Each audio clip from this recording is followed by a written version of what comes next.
6-day exercise. It had to do with the 1938 hurricane scenario.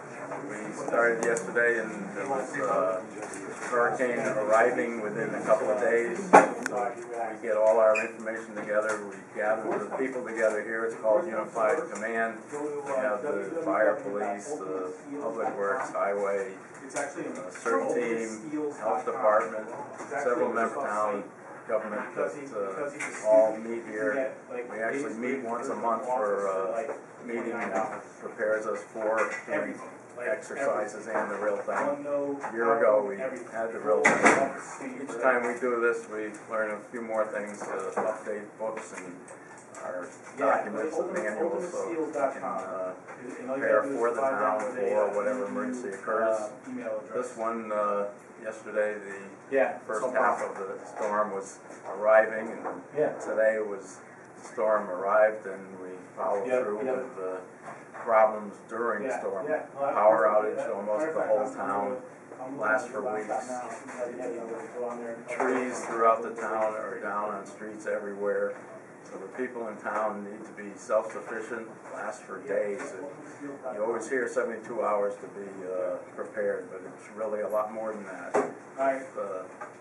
The authorities that are telling us that 80% of the trees are down in the town, we're not going to be able to clear the roads within 3 days, so we won't be able to get to everybody.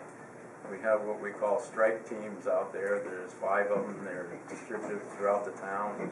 They're members of the fire department, police department, the highway department. The highway crew has snow plows on their heavy equipment to push trees off the streets, chainsaws, etc. And AMR is back at their station waiting for any calls, and fire equipment is at their normal stations. And from the strike teams, we go on to the information out in the field of what's happening. All these trees being down, we find out here at what we call the EOC, which is the Emergency Operations Center. It's located at the police station on Lambert Road. And we record this information and get it out to the public. We're using Twitter at that Twitter site. It's orange CTEMD .com, it's just at Twitter. And we like everybody to get on that if they can. Besides that, we use the orange CT.live, the orange patch, radio stations, anything that you might be able to hear during a storm when all the power's out and all the phone lines are down. If you have any other means of getting a hold of what's happening in town, we'll try and have it on there for you. And the debris is the big thing, removal. This can go on for weeks. You recognize a year ago up in north of Hartford, they went on for months and months just with the storm that they had, which wasn't quite as severe as we might be getting in this Category 3 storm, which the state and federal government, the weather predictors are saying we will get one sometime in the near future. It could be this year, it could be in 5 years, but there's devastation and you need to be prepared at home. So please have plenty of food and water there, be able to take care of yourself and your neighbors. We have CERT team out helping as much as we can. They live throughout the town and they're going to try and take care of their neighbors. So it's all about neighbors taking care of neighbors. People were calling 911 during Irene. What would you prefer people to do? Is there any way to contact the operations center? Or we're talking about establishing another number just for information purposes, not necessarily report emergencies. You should go to 911 with emergencies. We're thinking of setting up an alternate number just for information, to gain information on status, what I should do, and so forth. Fred mentioned it, but it really needs to be emphasized. Part of the, at one point in this exercise, basically, it was determined our streets were closed, cars were banned, it was unsafe to try and move from your residence anywhere else. So we can't overemphasize the importance of understanding how to shelter in place. And again, if you don't understand what that means or how to do that, call town hall, ask for them, leave a message for the emergency management office director, and we'll be glad to help you. Contact a CERT member if you know one in your neighborhood. Contact the CERT leadership. Websites. The websites, we'll be glad to For talk us. to you and explain what that means. But it's very important that you think about and plan for protecting yourself, and it's called sheltering in place. If your house is damaged, we may not be able to get to you, no matter how much we want to get to you to assist you. You can't get to the shelter. You might want to think of what you would do in that situation, and one of the things we suggest is go to your neighbors if their house is intact. I mean, you really have to think through what you would do if a Category 3, which is not the highest, but something like a Category 3 hurricane would hit the town. You're really going to have to help yourself. We'll do the best we can to help you and get the town restored and get the roads open, but it would, in many, many instances, going to be virtually impossible for us to get to you. So you have to think about how you're going to protect yourself. We do want to hear from everybody as to status in their area, their neighborhood. If they know there's somebody that needs help, please call us. And it can be a 911 call if it's an emergency. Okay. We want to hear from you. Okay. So, what did you learn that was kind of like new to you this time around?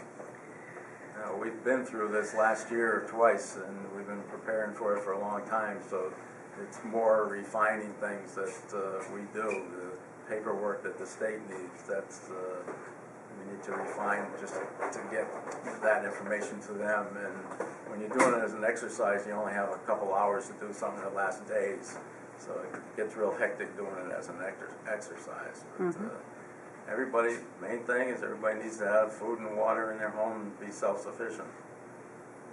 I think one of the things we talked about that we're trying to set up a better process to get more accurate. It's important for us to understand at any given point in time just what's passable and what isn't in town. Now, the 911 operators get a lot of calls, but that usually means there's a tree down. UI will get calls if there's power lines down, but there's various people know different things, and it's not all reported to the same place. So one of the things we talked about is coming up some way of integrating all that information from different sources. Our police and fire see certain things. We need to get them all reported to the EOC that we can have one picture of just what's passable and not at any given point in time. That way, when we dispatch, like a strike team, we might be able to find a path there that they may not know about because they don't have the picture of the entire town. So one of the things I would say is, the town people, don't be afraid to report things you see. There may be a tree down, it may not be blocking the road completely, or there may be a tree down. You might know a path that you found that we might not know about. Don't be afraid to share that information in some fashion with the town so that we can use that. It's very important that we have the most accurate view of how to get around town to the extent we can get around town. Other things we talked about a lot having to do with what we call mass care, which is sheltering, plus some other things, and how we would handle, outrunning our capacity at the High Plains Community Center. So we do have backup locations that are available. We're talking about how to be able to utilize those. And the other thing is we recognize, and this is recognized anytime you get into one of these emergencies, is we always need more volunteers. So you may not have volunteered in a formal way. You may not have joined CERT or the Orange Volunteer Fire Department, what have you. But that's okay. We're always looking for volunteers. So to the extent that you're willing to help in an incident like that, particularly in the aftermath, maybe a week out when we're still sheltering people and doing things like that, and our people are pretty much stretched to the limit by that point, certainly if you would like to step up and help, we'll help you. We'll train you to the extent you need to be trained. We'll find something you can do to help us with. Also, anyone who's involved with other organizations that might not necessarily be tied to emergency response or restoration, church groups, whatever, civic groups. I mean, think about whether you'd like to step up as a group and talk to us beforehand. Contact CERT or the Emergency Management Office and let us know if you'd like to make yourself available in times of emergency so that we could call you and let you know how we might use you.